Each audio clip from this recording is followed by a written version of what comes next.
Hello and welcome, my bread-stapled trees. Says Shay B here, and we've done it with 1, 2, 3, 4, 5 different monkeys now. We have 2 tower chimps them. But now we move on to the Tack Shooter. Can he also be 2 tower chimps? Well, of course, we gotta look at the 3 different options here. The Inferno Ring.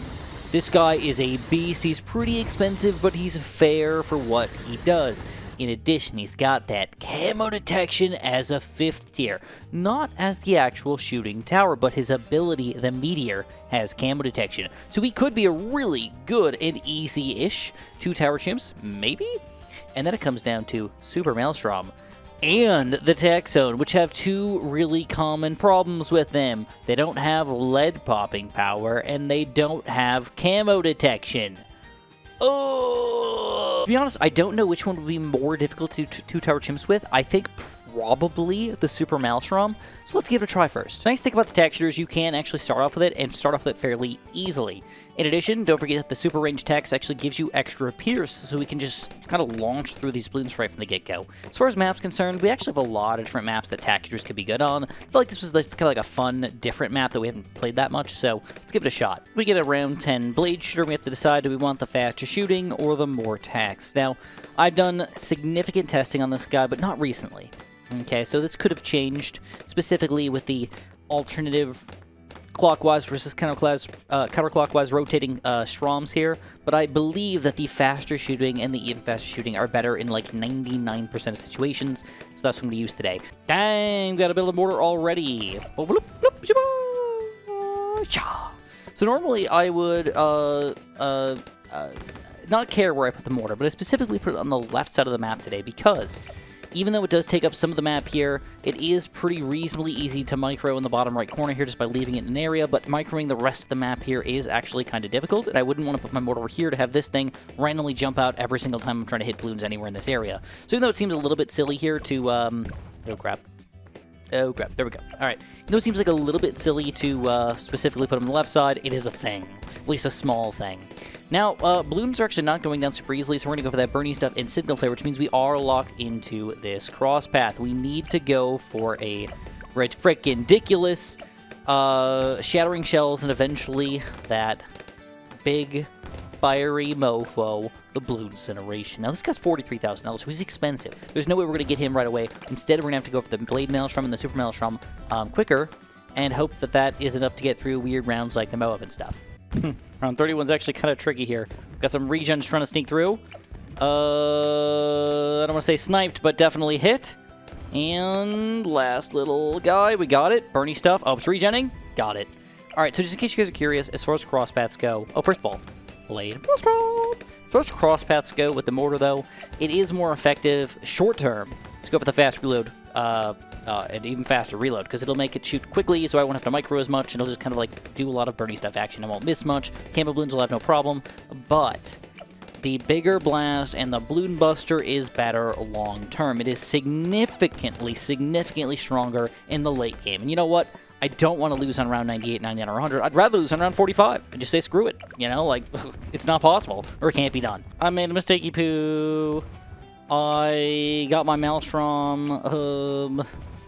I used my Maelstrom at the end of round 39, and I don't know if this is going to cause me a lot of chaos.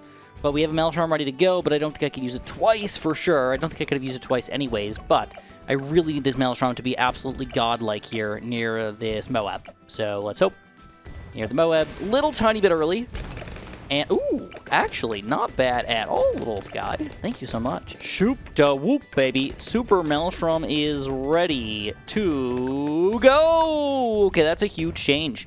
Now, I'm feeling pretty comfortable. I think I can use the Super Maelstrom pretty much every single round and get it back for the next round, if not the same round, maybe even multiple times at this point.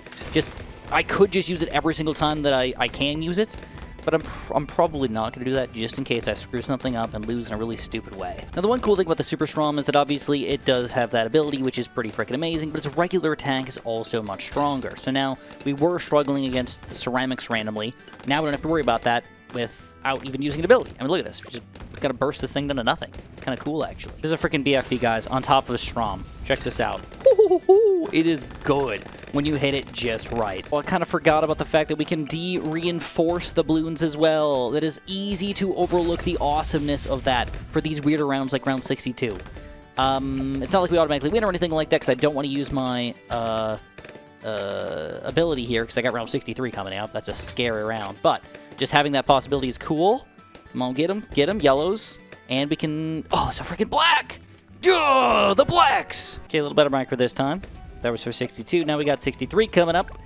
And I don't know how this one's going to go down. The Super Maelstrom, don't forget, cannot pop leads, so we need to specifically pop the leads with this guy. Balloon Incineration's really good when it hits ceramics in particular. I mean, we just melt those things to nothing. So I'm going to use the Super Strom on the second rush here. That'll randomly hit the balloons in the back here. And then I'm going to leave... Ooh, got to make sure I hit the leads, though.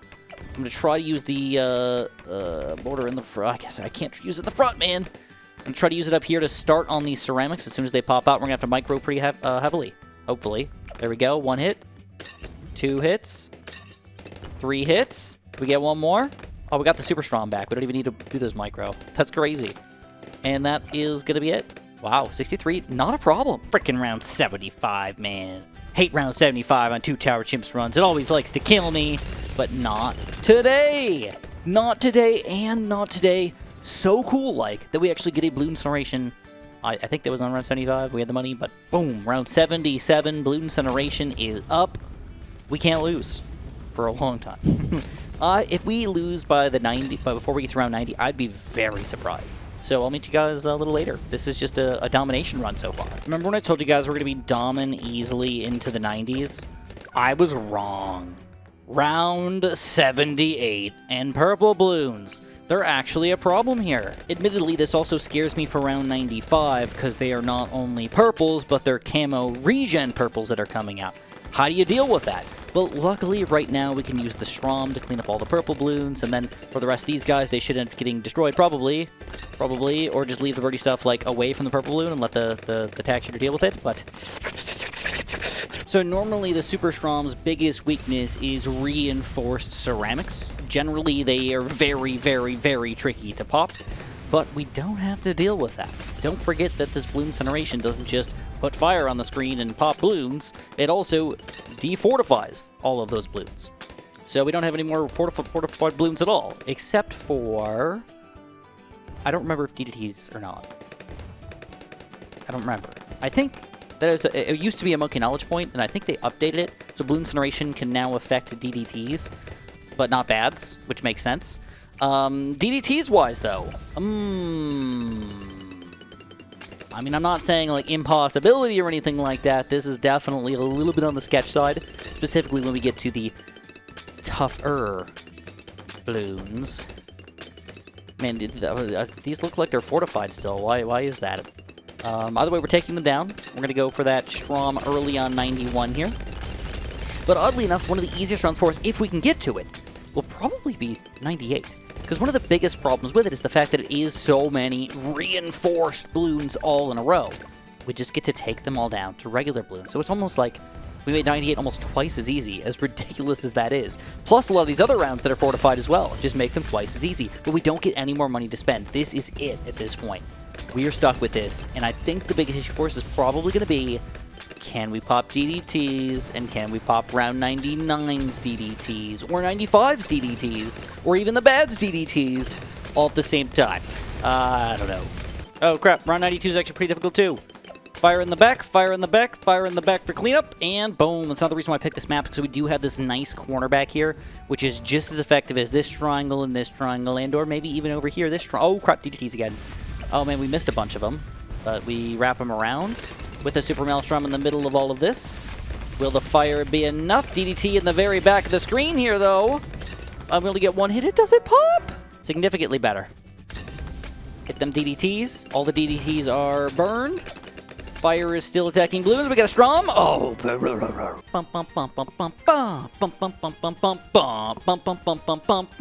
SJB. Okay, much better ability. Got balloons in the back here. We burn through those puppies. Now we can de-reinforce the rest of these guys, and it should be okay. But again, that does not bode well for 95. If we're struggling against DDTs that much, what kind of micro are we going to need here to make sure that's going to go down okay? I don't know, but it's definitely scaring me a little bit. Okay, 94 goes down, easy breezy, cover monkey. But, well, I shouldn't say easy breezy yet. Easy enough, I think. Burn, burn, burn, burn, burn, burn, burn, burn, burn. Yes, burn action. All right, this is what I'm a little worried about, though. I need to decamo the purples, and I need to technically also pop the purple layer, and figure out how to pop these leads, and make sure all the balloons die. And the fire does not exist for the leads here. We have to decamo the purple so the fire can do anything, and that is obviously tricky to do. I'm not sure if there's like a secret place or technique or something like that to make this go down, but so far it is tough. Okay, I got to the DDTs and then I died. To purples.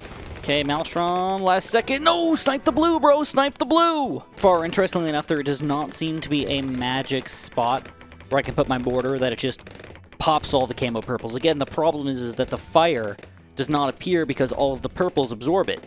So the only thing that's killing the purples is actually the explosion from the mortar or the spike factory after the camo detection goes away. I did find a somewhat secret spot. I put it far enough away over here where the Tack Shooter usually pops most of the purples, and the fire is close enough, or the explosion's close enough to hit and decamo them, but not close enough where the fire gets worn out by the purples being too close. Could this be the answer? I don't know for sure, but we got DDTs already on round 95 here, and we've got to watch out for purples, and we don't have an ability, and I don't know if that is the right answer here at all, but we got a Strom going right now. I got fire everywhere, there's balloons in the back right now, and it's not looking good. Okay, this is going better, but the Super Strom doesn't really do anything because the DDTs are in the way, and then as soon as I try to aim and clean up a DDT in the back, it's just freaking over, dude. I think this is too beefy for us.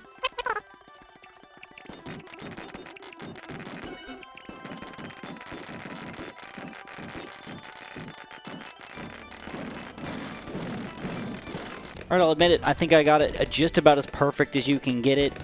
I don't have to use a Maelstrom about 80% of the time, and usually this just works. And I still have fire left over because the purple balloons just don't get popped. That's kind of cool.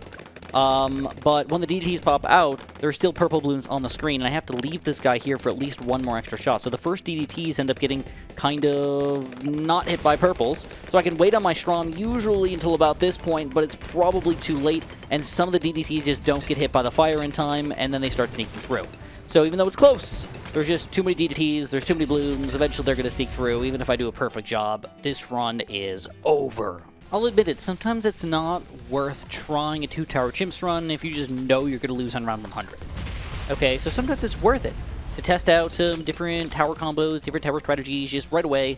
Just see round 98, 99, and 100. Can you beat them? If you can't, then you know that this run is an automatic fail. So these are some interesting tower combos, like the Tack Zone with maybe the Super Brittle, because it can actually decamo things and actually pop DDTs effectively. Unfortunately, can't do 98 or 100. Sometimes strats that seem like they make sense can just end up being silly bad by the time you get to the late game.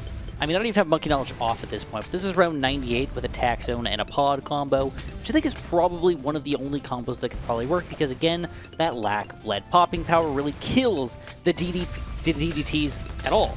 We can't hit the leads. Even if we decamo them, we can't hit DDTs at all with our other towers. So what towers can actually solo the entirety of DDTs, even if we decamo them? Not very many.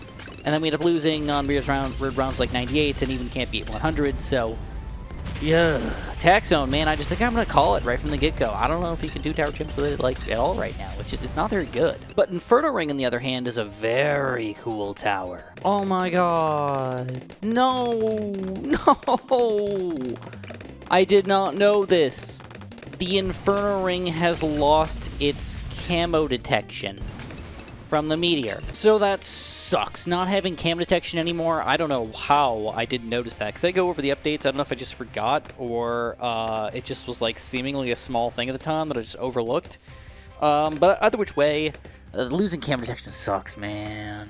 So we got to get cam detection somehow. We got to get a tower that can pop all of the camo balloons or decamo-wise again. There's a couple options for us again. We can try that Super Brittle out, but that leads us to a weird round 37 issue that just I don't want to deal with today, dude. Round 37 sucks if you go top Bath Ice Tower without any other cam detection. We could have gone for the Mad. It would have been an amazing combo because you don't need a ton of DDT popping power. You need a little bit, and a little bit would have been enough for us. If we used our ability properly or whatnot, I think we would have been fine. So that also takes that off the page. And then I think Apache Prime might have been okay, but to be honest, I think that might have been a little bit too weak here. So again, we could try with that Bloom Incineration, but that leads us to a big purple weakness again. So there really isn't like anything we can use. So I'm going to try something different. I want to try something completely odd, something almost seemingly absurd. I want to try an Etienne. Now this is a weird one because Etienne we've tried before, and they're not a bad hero. Like by themselves, they're okay. They generally have a weakness to grouped balloons. If you don't get the right group balloon popping power early enough, you kind of just get dominated here. Other than that, though, the only thing you need to make sure is you have lead popping power. And guess what we are going to have here? We're going to have early lead popping power with our hot shots, our ring of fire, and then if we can go for, because we're using a hero here, we don't have to spend a lot of money on this guy, so we can just go for a super early Inferno Ring. And I'm kind of feeling it, dude. I don't know if this is going to be possible, but I kind of like the idea, like, more than anything else. So, like, just based on thinking it out, I'm like, yes, yes, yes. And I tested it on round 100, and it actually can work. That was very, very tricky. And round 98, though also very, very tricky. So, I think we're all right. All right, early Ring of Fire, that gives us a lot of hope. As far as cross paths go, this is where it gets interesting, because normally, I'm always a more tax, even more tax guy.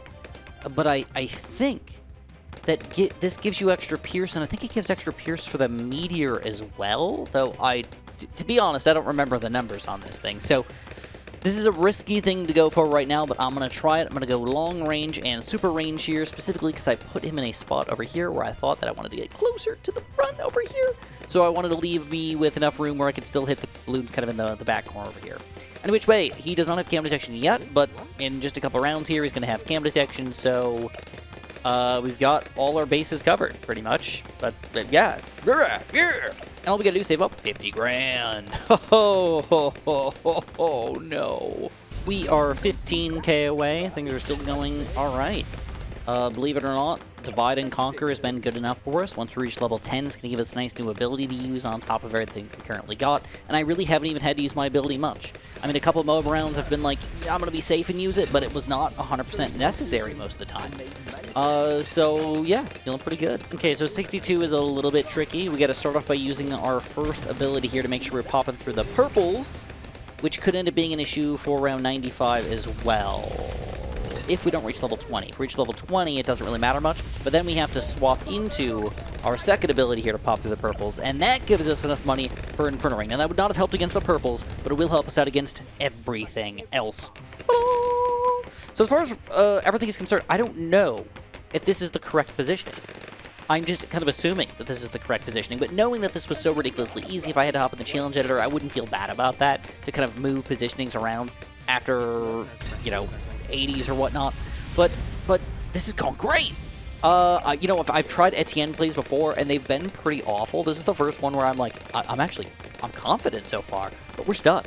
This is all we're going to have for the rest of the game. Obviously, Etienne will level up a little bit here, probably reach level 20 in the mid to late 90s, but we don't want to spend our money unless we have to, oddly enough, because we might have to use it to get some ability action going at the right time here. So we'll kind of like see how that all goes down. But so far, going amazing. Now, if you can tell, the meteors are literally blasting MOABs down to nothing from a large distance here. One other thing you got to keep in mind is that this guy can change the targeting, so we can change him to first, last, close, and strong, and that will affect which balloon he wants to attack with the meteor as well. So specifically leaving on strong, we'll, you know, attack the BFBs with some gods or whatever we need to get over here. Either which way, let's meet back in the 80s or something. So Etienne has reached level 17, just about to turn to 18. Still going quite strong. The Inferno Ring is pretty dominant. I'll admit that I'm a little bit afraid of the future rounds here. DDTs still scare the poop out of me, but having him have automatic cam detection gives his meteor also cam detection and doesn't take away the fact that Etienne can still kind of hit these DDTs as well a little bit. So here they are, not decamboed, which seems weird to me, but we can indeed take them down, but they're wrapping all the way around here. Okay, we managed 93. That definitely scares me a little bit. 95 is looking pretty sketch right now. All the balloons are wrapping around right here. We're going to use Etienne's ability. Try to keep it in play here. I don't know what's getting attacked, but I assume the Inferno Ring is doing its job because the balloons are not sneaking through the defense yet. and every single DDT bloom wraps all the way around, but we still managed to take it down on round 95. Unfreaking believable. We're about to break $100,000 on this game right now, which is pretty absurd to be honest, but we still have a lot of tough rounds coming up. Specifically, 98, 99, and 100. I always talk about them, but they are the worst rounds of 2 Tower Gyms by far. Like, I can own every single other round besides them, but because I'm not gaining anything usually, they end up being the trickiest rounds in the game by far. Luckily for us, we actually do have something we're gaining. We're actually getting Etienne to a higher and higher level every single time. So we could spend this last $7,000 here, still be over 100K by the end of the game, and get level 20. But again, I don't know. I don't like. Do I want to do that? Do I need to? I don't know. It's like having more money is kind of cool here. All right, 97. Going good enough, I think. 98 though. Oh man, I gotta admit I'm afraid. What I'm gonna do is I'm gonna use the UCAV right from the get-go. This is a level 19 UCAV though. We will get an automatic level 20 UCAV for the DDTs here, which is kind of cool. I will be using my other ability here. We're gonna see if this is gonna work for us. Any blooms that sneak around may not get popped this time like they were last time. And there's definitely some smaller blooms getting through, or lower level ceramics. Ceramics with not perfect health. That's a lot more health though on these ceramics. We got a lot of other blooms in the way. Are they gonna sneak through? They're getting to the very back. There's Inferno Ring still taking them down magically. Oh my god, it's still going. They're still getting taken down. Unbelievable. Inferno Ring is beasting right now. And it keeps on going. They're still dying. A bunch of ceramics wrapping around here the last time. We won't have this ability ready to go right at the very beginning of round 99, but very, very, very close to the beginning here. This is about as good as we can get it.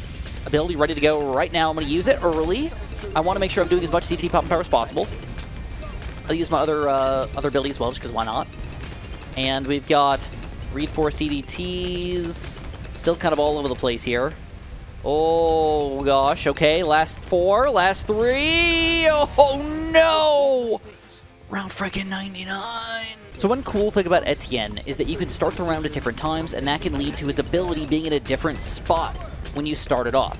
So we may be able to micro around getting more DDT popping power generally by having it specifically aim more DDTs and less Moabs. It's not a perfect thing, but it definitely can happen. We got a perfect meteor there. One more DDT. Oh my god, we did it! We freaking did it! All right, but that's actually kind of bad. We have a bad balloon with 2 abilities not ready to go in Etienne, which was a necessity. We could have not done a better job than that, but it was an absolute necessity here to make that happen. We will gotta hope that this Inferno Ring is just gonna dominate the bad, basically. That's what we gotta do. So here we go. Let's use Etienne's ability as soon as we get it. And I believe I'm gonna wait on the second ability. I don't think I'm gonna swap this guy first. I need to pop the DDT layer. And I'm gonna use this thing specifically on the DDTs in the bad. Oh, there it is. DDTs pop out. And we do a lot of damage to the DDTs. Meteor takes it down. All we gotta do is clean up these sad little oh my god balloons, and I think that's gonna happen. And the Etienne Inferno Ring combo, the Wombo combo 2 Tower Chimps, has been completed. Dang, dude. Honestly, it was way easier than I thought, kind of surprisingly, but it shows that Etienne 2 Tower Chimps are definitely possible. I don't know what other towers I want to use him with, but it definitely makes things more exciting. Obviously, if you guys enjoyed, make sure you press that like button, make sure you subscribe, and of course, have a super duper delicious day.